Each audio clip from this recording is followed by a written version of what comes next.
Was the Baker Mayfield trade worth it for the Carolina Panthers? We talk about that and more next year on Locked On NFL. You are Locked On NFL, your daily NFL podcast. Part of the Locked On Podcast Network, your team every day.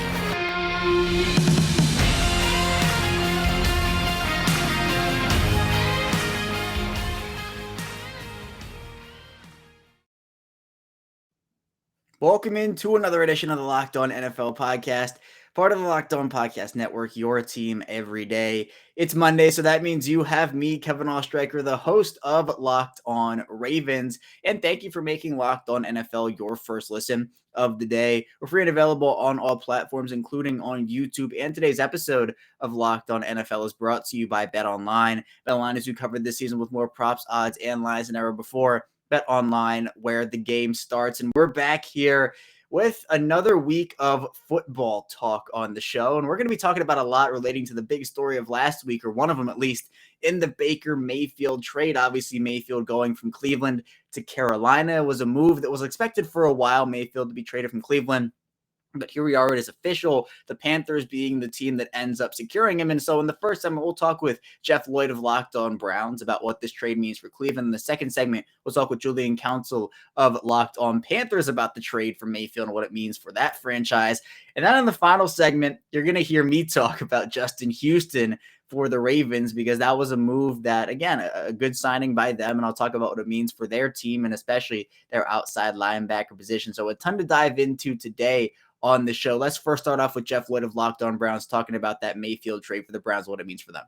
Joining me here for the second straight week is one of the hosts of Locked On Browns in Jeff Lloyd. And Jeff, I know we talked a lot about Baker Mayfield and Deshaun Watson last week, but one of those shoes has dropped. Baker Mayfield going to Carolina for a conditional fifth rounder. How you doing? We're good. For Baker, this went on for almost 4 months. Once, the Browns replaced him with Deshaun Watson, it was a question of where, and it was a question of when. I think, we kind of realized, Carolina and Seattle would be teams that maybe were going to be high contenders. I certainly felt it was going to get done faster than it did. Maybe some of that had to do with, Baker's health and, the fact that he wasn't going to be able to contribute in any type of OTA. But at the end of the day, it was, business had to be done. What's going on now as far as, trying to maybe, add more flames to a fire that's essentially been put out, seems a little tired. Obviously, Baker's always been a high volatile player in his time here with the Cleveland Browns. He'll always be that type of player. You just can't turn that type of guy off. But for the Browns, it was, long overdue. They have another big question mark they need to establish and know exactly what the standing of Deshaun Watson is as far as the NFL is concerned. They need to know that, need to know pretty quickly. July 27th, training camp is opening shortly. They need to know exactly where they stand so they can start, divvying out how they're going to handle practice reps. Because as much as you want to get Deshaun Watson integrated with a new offense, if there's an understanding that it's Jacoby Brissett for 6 games, 8 games, 10 games, he needs the proper amount of work. Yeah, and I know that for Baker Mayfield, this was a situation that went on for a pretty long time, and now Carolina, the ultimate destination. It really felt like, Jeff, it was Seattle, Carolina, Seattle, Carolina, Seattle, Carolina, and then once Seattle, there was rumored their interest was not there. It seemed like really only Carolina was the team in contention for him. Did you feel the same way? Seattle for me was the more interesting one. I think the Browns would have gotten a better return if Seattle was invested. It seems really weird where Seattle is at right now with Pete Carroll in his 70s, and you're going to give a season to, Drew Lock or maybe Geno Smith. I'm not exactly sure what the Seattle Seahawks game plan is for the 2022 season with an aging veteran head coach. Whether they had interest or did not have interest, or maybe, for them, maybe it was, maybe giving a little bit of a higher pick, paying a, less money than maybe even Carolina did. Who knows? You send him off to Carolina here. It's an odd situation. You have Matt Rule, who's basically coaching for his life down in Carolina. It's not like Baker and Matt Rule have any history where it's like the two of them, hey, I'm going to reignite my career. We're going to save your job. Old friends getting together. There's no such thing between these two. It'll be their first, time together. Carolina offensively has some players at the skill positions. They're still a team. They're a team that may have been relevant in the NFC South if Tom Brady had continued that 1 month course of staying retired, where everybody in the NFC South all of a sudden was like, wow, maybe we got a shot. And all of a sudden Tom Brady came back and the door was shut on that division. So you send Baker down there. He's got Rashard Higgins. He's got DJ Moore. He's got other players down there, some skill players. The health of Christian McCaffrey is obviously paramount to what the Panthers can do offensively. But at the end of the day, it's a fresh start for Baker. It could be something where it ends into a couple-year run, as the Panthers would be able to hold the possibility to franchise tag him if things went really, really well and there wasn't a way to work something out. But for Baker, he gets the fresh new start he's drastically been seeking for about 4 months now. It'll be in Carolina. Maybe it's different because it's not in the South where he was originally from. It's not up north where he had this home that he established in the AFC North with the Cleveland Browns. It's going down there. It's Carolina, and fighting for everything he's going to get coming forward. Yeah, and I know, Jeff, the 5th round pick was a package that I know some thought was a little bit on the side of, well, that's too much. Well, it's too little. Should you trade anything for Baker Mayfield at all? That was the conversation. The Browns also paying a bit of a salary. What was your overall impression of the package they got? A conditional 5th rounder, not necessarily a haul or anything, but still some compensation for a player that obviously still didn't want to be in Cleveland. And with Deshaun Watson there wasn't a place for him either, with Watson and his suspension obviously still looming though. I figured day 3 with compensation as far as playing time, the chance for the pick to increase in value.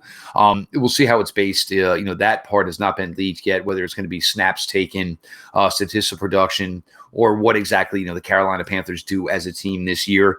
But that was basically the place it was. The Browns, I think they held out as long as they could as far as trying to maybe either getting a higher return, or paying less of Baker's money for this year. At the end of the day, Baker Mayfield is going to eat $3 million in the 2022 season. I know everybody, oh, well, that's how much he wanted to get out of there. No, he just wants to get on the field. He wants to get somewhere else. It's about future money for Baker Mayfield. This contract was already done. This contract was already guaranteed for Baker Mayfield. So it's about his NFL future. For the Browns, it's the 5th round pick. You hope for 2024, which when the pick will actually be, it will increase in value. But one of the biggest reasons the Browns made this deal to begin with is they really felt the only thing they didn't have, and they didn't have secured away long-term, was quarterback, or at least a quarterback that they were comfortable with or confident enough in to say that playoffs was good, but playing for the AFC title, playing possibly in a Super Bowl, is the bar. So they felt with as deep as the roster was everywhere else, they were allowed, they were in a spot where they could give up some draft capital for the future, which they obviously certainly did here. And even this past draft for them, they weren't drafting starters. They were drafting depth players. And I think for the Browns, I think they feel that's most likely going to be the norm here for the next couple of years. So just getting an extra pick, I'm sure it'll be scrutinized. It'll be monitored down the road. Oh, this guy was the one that turned out to be the player who was acquired in the Baker Mayfield trade. Could be something, could be nothing. But at the end of the day, the Browns really, really needed to get focused. They needed to get this done and over with, because at the time of the move, they were about 22 days away from training camp opening up. And you couldn't go any further with this. You need to start establishing what is going to be the story of the 2022 Cleveland Browns. And as what we all know, Baker Mayfield was not going to be any part of it. Yeah, well, he might be a small part if he does start week 1 with the Panthers, because there's the storyline, because Cleveland plays Carolina in week 1. And so, Jeff, based off of what you know about Carolina, Sam Darnold being there, there's going to be some competition, it feels like. But if Baker Mayfield starts week 1 for the Carolina Panthers against the Cleveland Browns, I mean, what do you think that will be like? Well, the most interesting thing is Baker Mayfield will collect a paycheck that week for about $588,000 from the Cleveland Browns to play against the Cleveland Browns. I can't think Carolina made this move with any other thought process in their head that that's it. He's the guy. I mean, he has to be the guy. If they aren't sure that he is going to be their week 1 starter, then maybe that's all we need to know about what's going to be going on in Carolina for the last couple of years. It'll certainly be interesting, but maybe for both parties involved, Baker and the Browns. Look, everybody knew there was a Browns-Panthers game this year. So maybe for everybody involved, it's better, hey, let's just rip this stinking Band-Aid off right now. Get it out of the way. Get it over with. It is week 1 of a 17-game season. It should not necessarily alter either team's overall season week one, get it over with, get it out of the way. Baker's going to be juiced. There's no way around it. Baker is always juiced. Baker is always fired up. And for the Browns, I understand most likely you're going into that game with Jacoby Brissett at quarterback, but you did make a statement here when you traded for Deshaun Watson, and you understood that most likely there was a suspension coming. So it would be rough times within the Cleveland Browns circle, within the media circle, within the content circle, if the Browns, who so desperately need to finally start a season 1-0, were to be going into week 2 against the New York Jets at home, 0-1, having lost to Baker Mayfield. Yeah, would not be ideal in the least. But Jeff, finally, I want to ask you, what are you going to remember about Baker Mayfield in his tenure in Cleveland? 4 years there, obviously did a lot for that franchise. What memorable moments stick out to you? Well, for me, I don't have the issue here, essentially. I can understand it for what it was that Baker played injured all of this year. But at the same time, you put yourself out there. You say you're good to go. That is what you're going to be judged upon. The issue that happened was there were games like the Charger game where he was on fire. The first game against the Bengals, he played lights out. So the thing is you couldn't say, well, the injury's an issue, because there were weeks where he played well. So we can't say the injury was, the torn labrum didn't get any better on certain weeks, where he went out and played really well. So he ended up being judged. But you go to 2018, the Thursday Night Football game against the New York Jets, the first appearance of Baker Mayfield. He comes out in the game. Browns were struggling. Nothing was going right. Browns win after 0-16. And they started that season with a tie and a loss. They get that win. And all of a sudden now, here was this team that looked like week in, week out with Baker Mayfield at the quarterback position. They weren't the same old Browns. They weren't the LOL Browns. They could go out and give you a football game. And they did. Ran through the NFC South that year. Carolina, Atlanta, those teams. 2019, obviously, just an absolute just wash any way you slice it. But you get to 2020. And, for this team to even say the words, Kevin, the Cleveland Browns are going to the playoffs. The Cleveland Browns won a playoff game. The Cleveland Browns were within a playoff game within 4 minutes to go in Kansas City versus the Chiefs. He is a huge part of what altered this franchise. And part of what he did almost became his own undoing.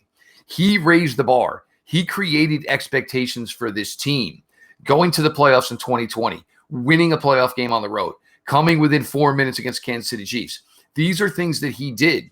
But with all that was done around him, the bar was now set even higher. So in 2021, when it kind of fell apart, obviously that's where, and this is the one thing that always gets to me, is everybody wants to make it a Baker thing, an Odell thing. Look, Austin Hooper, they spent a lot of money on, no longer a Cleveland Brown. Jarvis Landry, no longer a Cleveland Brown. Odell Beckham Jr., no longer a Cleveland Brown. Baker Mayfield, no longer a Cleveland Brown. This isn't about pointing and blame and trying to find out who the problem was, because at the end of the day, the Cleveland Browns honestly felt every one of them were not living up to the expectations of the salary they were be giving. But for the 4 years Baker was here, what he did, and I'm going to be honest, Kevin, I took this show over in 2017. I covered an 0-16 football team. Baker Mayfield changed the face of this franchise, changed what people believe of the Cleveland Browns. It's great. It's really difficult that he's not going to be here to see where this goes from here. But the NFL is a really, really difficult business. And at the end of the day, Baker kind of got it on the outside from the powers that be. And I think Baker's style, Baker's persona is one that a winning locker room can live with. I think the type of attitude, the type of way he carries himself, a losing locker room probably doesn't get along so well with him.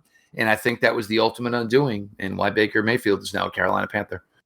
Right. The Baker Mayfield over, a new era begins in Cleveland. But I will say that Mayfield did have a very big impact on just how the Cleveland Browns are looked at in terms of what they were able to turn that 0-16 year into over the course of those 4 years during his tenure. But Jeff, I appreciate you coming on here. Thanks so much. No problem at all, Kevin. We'll talk soon. Yeah, the Mayfield era does end in Cleveland, and now he will start off a new chapter of his career in Carolina, where we will head to next and talk with Julian, Council of Locked On Panthers, about the trade. So be sure to stay tuned. Still a ton to talk about on Locked On NFL. First, though, I do want to tell you a bit about Bet Online. And BetOnline.net is number one source for all your betting needs and sports info. You can find all the latest sports developments, league reviews, and news, including Major League Baseball, which is going on super strong right now. BetOnline is your continued source for all your sports wagering information, including live betting, esports, and scores. And BetOnline.net remains the best spot for all your sports scores, podcasts, and news this season. BetOnline.net is the fastest and easiest way to check in on all your favorite sports scores, events, including MMA, boxing, and golf. So whatever the website today, use mobile device to learn more about the trends in action. BetOnline, where the game starts. We're back. Our second segment of Locked On NFL. Kevin Oestreicher, your host, still here with you. And we just talked with Jeff Lloyd of Locked On Browns about Baker Mayfield, some great insight on the Cleveland side of things. We're going to move over now, talk with Julian Council of Locked On Panthers about the Panthers' perspective on this trade and maybe their new starting quarterback here. So let's talk with Julian Council of Locked On Panthers now. Joining me here now is the host of Locked On Panthers, Julian Council. And Julian, I know you've probably talked forever about Baker Mayfield over these past couple of days, but a little more conversation. I don't think it would hurt necessarily for a quarterback. Obviously, the number one overall pick in 2018 gets acquired by Carolina for a conditional 5th-round pick. How you doing? I'm doing well, Kevin. And honestly, it's been a wild ride because I was on vacation down in Hilton Head on Wednesday afternoon when the news broke, and I had told my audience leading up to it that I knew that it was going to happen as soon as I left to go on vacation to get away, that the Panthers are going to trade for Baker Mayfield. And since then, it's been pretty much a whirlwind of just going all over the place and talking to folks, which is the power of Locked On. Like, I've been on TV in Charlotte and Cleveland. I've gone on radio in Tulsa, Oklahoma, all over the state of Louisiana. I was down in Lafayette. I had to go on there, Baton Rouge, New Orleans. So it's been cool be able to talk about this and for people actually want to talk about the Panthers, considering they've been largely irrelevant of late. And now with Baker Mayfield, there's going to be that juice, that fire that he brings, the bravado. Will it work out? I don't know, man. TBD, but I'm excited at least now that they have him on the roster opposed to having to lie to people about, yeah, maybe Sam Darnold can work out this upcoming season when that was never going to be the case. Right, and he joins that room. It's Sam Darnold, Matt Corral's there too. They invested some draft capital in a rookie here. Now with Baker Mayfield in the fold, Julian, do you feel like this is the starter move? Will Baker Mayfield, in your eyes, he has some time, he has some runway leading up to the season to get familiar with the offense and his teammates. Is this Baker Mayfield's job to lose, or do you think that Darnold still can push for it here as training camp starts in a couple weeks? Yeah, the Panthers are saying that it's a competition. But if you paid attention to everything they've done this offseason by trying to go after Deshaun Watson, to inquiring on Russell Wilson, to drafting someone in Matt Corral in the 3rd round, they've been trying to find a way to replace this dude all offseason long. Like last year when they brought in Sam Darnold by giving up a 2nd, 4th, and 6th round pick to the Jets, and Teddy Bridgewater was still on the roster. Teddy was not going to be the starter. There was not going to be any competition. Eventually, they shipped him off. I don't see that being the case for Sam Darnold, but Baker Mayfield was brought in here to be the starting quarterback. Yeah, the Panthers have said, like general manager Scott Fitter, that they need to do more to help Sam Darnold, and they've done that by fixing the offensive line. But we know what this guy is. He's statistically the worst quarterback since he's entered the league back in 2018. He's one of the worst quarterbacks of the last 50 years that started in a National Football League. His time is up. It's now Baker Mayfield's time. You don't make this trade. You don't make all those moves or attempt to make all those moves, then to turn around and let Sam Darnold still start week 1. It's Baker Mayfield's job. I don't care about what they say about a competition. Everyone knows that Baker is going to be the guy leading out the Carolina Panthers out the tunnel week 1 against, coincidentally, his former team in the Cleveland Browns. Yeah, should be some fireworks there if Baker Mayfield starting with his personality, which we all know is a very fiery one, as he talked about. But Julian, what was this move worth it for Carolina? Was this the option that you feel like, hey, Baker Mayfield is his tenure in Cleveland, very rocky, up and down, I'd say. But when you're looking at it now, it's only a conditional 5th. Now, obviously, there have been plenty of 5th-round picks that have succeeded throughout this league. But do you feel like the draft capital, the Browns are paying some of his contract too. He's in a contract year here. Do you feel like this move was worth it for the Panthers in terms of maybe potentially getting their franchise guy, if everything goes great, for just a 5th-round pick here? Yeah, that's a big question here in Carolina. Is Baker going to be the guy? Because it's not like they're looking for just someone to be another 1-year stopgap. And that's certainly been a criticism I've had of Matt Rule. We're on year 3 in his 3rd starting quarterback. 2020 was Bridgewater. Last year was the Darnold experiment that I knew was doomed from the beginning, considering he was terrible in New York. Make all the excuses you want for him. The guy can't play at this level, at a high level, which has been proven time and time again. And now you got Baker Mayfield. And you talk about the up and down nature of his tenure in Cleveland. Look at his rookie year. He came into an organization that was 1-31 in the first 2 years before he got there. And he had Hugh Jackson as a head coach. That was a disaster. then Freddie Kitchens, for whatever reason, gets the job, and you have the whole Pittsburgh started its sweatshirt after the Myles Garrett helmet bashing of Mason Rudolph and all the nonsense that went on there.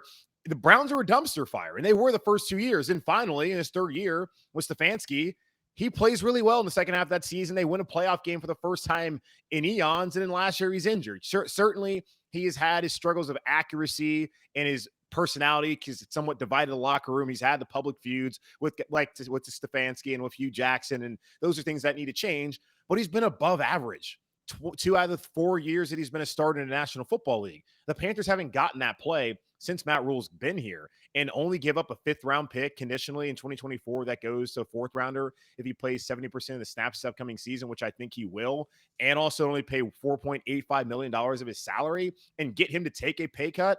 That's a huge win for Carolina. You get an upgrade. You have someone who you think you now can compete with, because with Darnold or Corral, I didn't see them being a wild card contender. Now I think they're firmly in the race, and I expect them, honestly, to be right there in that playoff contention this upcoming season. I don't know if he's the guy long term. That's certainly a question that they need to answer this season. But as far as for the now, this is the best thing Carolina could have done at the quarterback position, considering the options that they had out there. Right. And Julian, I feel like if this was a Sam Darnold package, we'd be having a little bit of a different conversation. But I think, again, it was a 5th-round pick, conditional one at that, getting a guy who has shown he has had success at the NFL level. So look, if it doesn't work out, it doesn't work out, but you're not giving up the farm here to go get a Baker Mayfield to at least see the option of potentially getting a franchise guy if everything works out. But it's interesting because walking into this offense now for Baker Mayfield, you do have some weapons to work with. What is he walking into in Carolina with this offense? Well, most importantly, he's walking to an offensive line that's been rebuilt. And in Cleveland, he had one of the better offensive lines in the league. You know, last year, they really struggled with health and all that. But this season, with Terrell Moton back at right tackle, who's been a stalwart for Carolina the last 5 seasons, that's great. You add Ike Ekwonu, the 6th overall pick at NC State, who's likely going to start at left tackle, maybe not out the gate against Myles Garrett and Jadeveon Clowney, but eventually he'll be that guy for the Panthers. You got Brady Christensen, who they drafted in the 3rd round last year, who could start out at left tackle, but eventually probably move inside the left guard. Bradley Bozeman, who's been a 4-year starter with the Ravens, he comes over in free agency to be a starting center. And then Austin Corbett, fresh off of a Super Bowl win with the Rams, he's going to be the starting right guard. So that's really the most important thing. We can talk about all what he has around him, but what's in front of him, what's going to protect him, is far more important, especially here in Carolina, considering that it's been a little revolving door at left tackle since Jordan Gross retired following the 2013 season.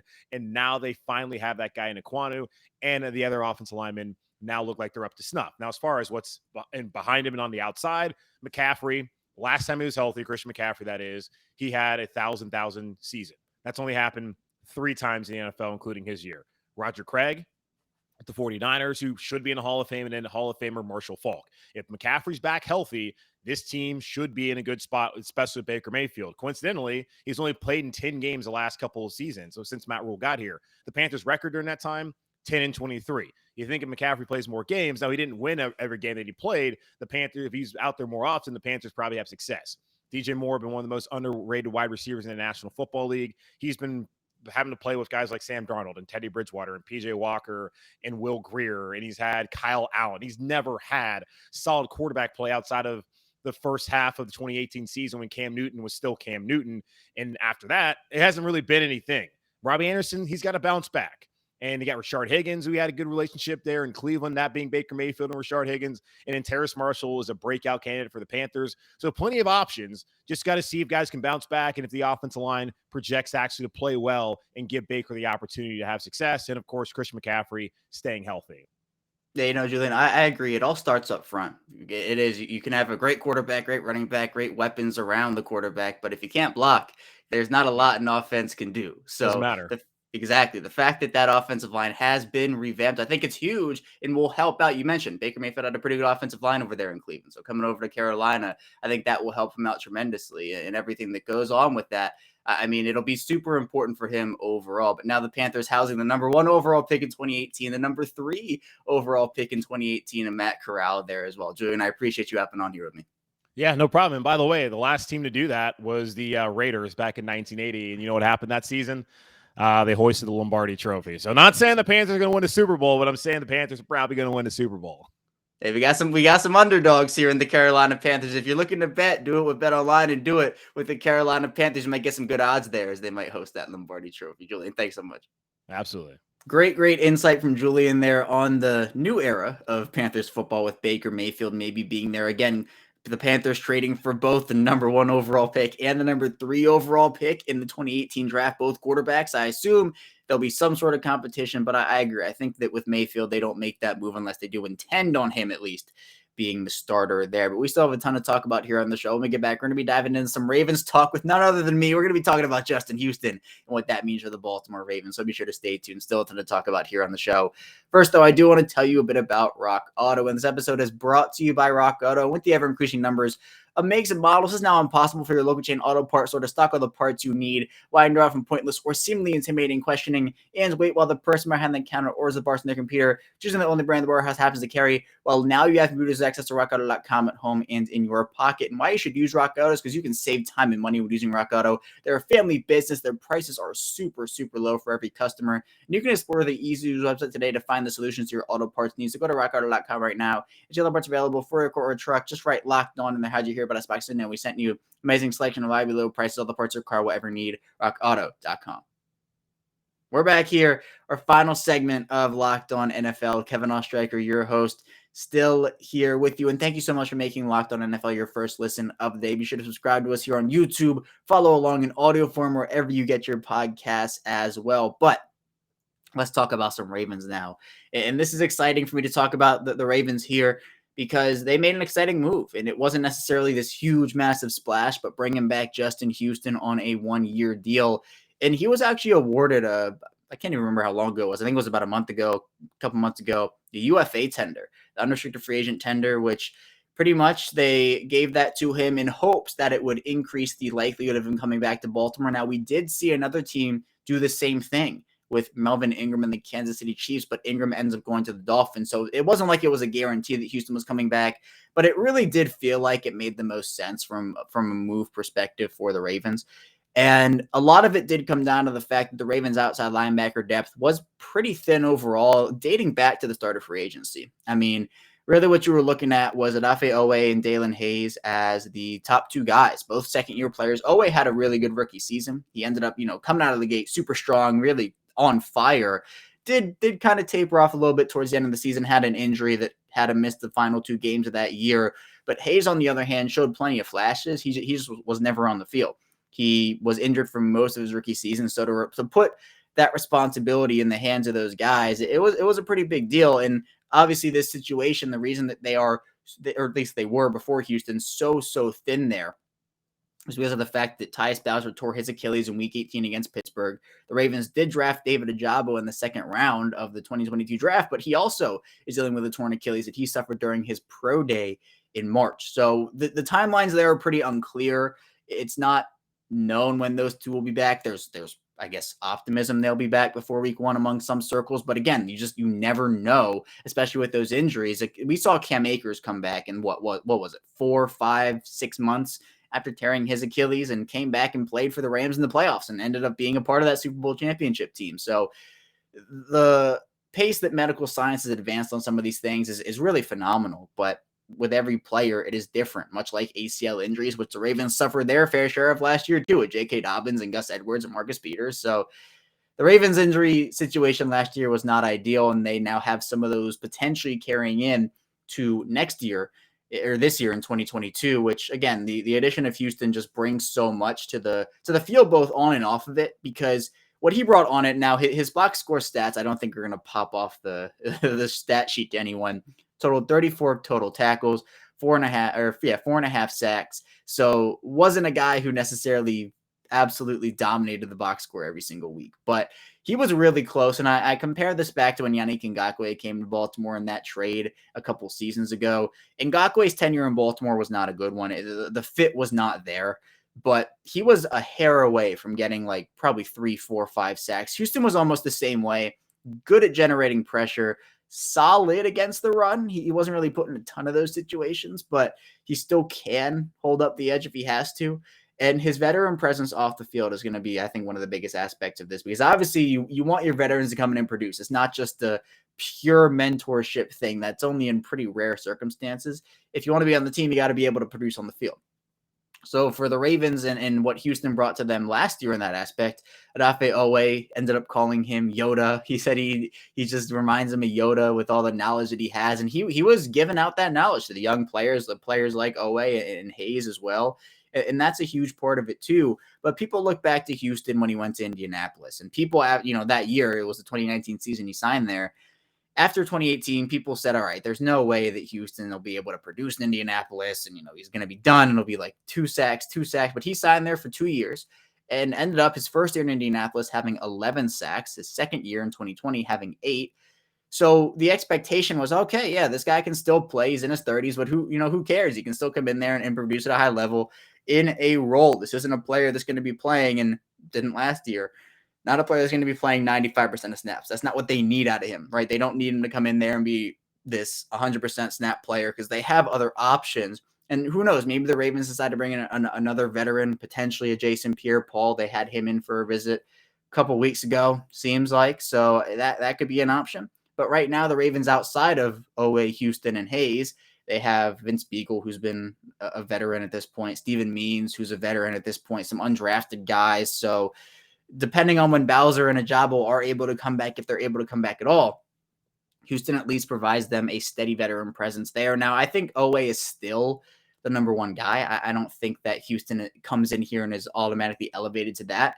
I think, again, Houston has a role to play. He's a situational pass rusher, can do some other things as well. He's not just a one-trick pony or anything. But I do think that when looking at what he provides based off the price tag, I mean, this is not a 1 year, $12 million deal, right? It's right in the, I believe, I don't know if the numbers have come out at this point at the time of this recording, but I'm assuming it's going to be around the high 1 millions, maybe low to mid 2 millions. I think the tender was around $2 million. So that's a price for a player like Houston, still one of the better pass rushers in this league when he is able to thrive in a certain role. And in this defense too, the Don Martindale defense, the sacks were very inconsistent. So the sack numbers, you were never going to see a guy, or at least you didn't really, with 15 sacks or 18 sacks or anything.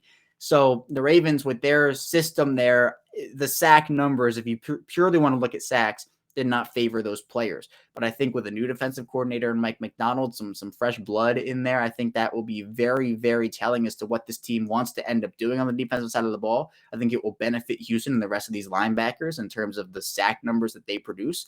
I expect Houston to have more than 4.5 sacks in 2022, than his total in 2021. I think he'll be a huge addition to this defense, or re-addition since he was there last year. But he knows the guys, knows the locker room, a bit different of a system, but I don't think the system is going to completely 100% deviate from what Martindale did there. So I'm excited about this signing. I think it'll be a good one, especially in an AFC North where you have a lot of high-flying offenses. Obviously, Cincinnati with Joe Burrow.